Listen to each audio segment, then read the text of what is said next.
Hi friends, చూడండి ఈరోజు నేను మామిడికాయలు కొత్తగా వచ్చిన సీజన్ స్టార్ట్ అయిన తర్వాత వచ్చే మామిడికాయలతోటి జీడి ఆవకాయ వేయడం ఎలాగానే చూపిస్తున్నాను.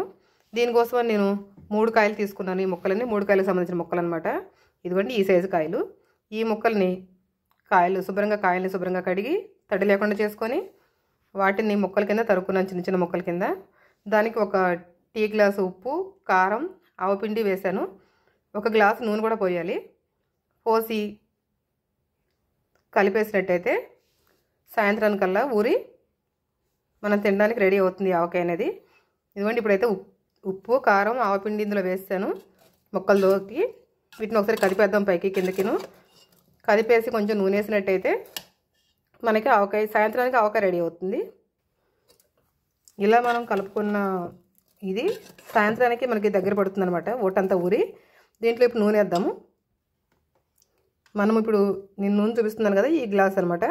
నేను నూనె ఎంత తీసుకున్నానో ఆవపిండి, ఉప్పు, కారం కూడా అంతే తీసుకున్నాను. 4 సమానంగా వేస్తుంది దీంట్లోకి. ఉప్పు కొంచెం తగ్గించి వేసుకోండి, అంటే ఒక్కోసారి ఉప్పు ఎక్కువ అవుతుంది కాయ పులుపుని బట్టి.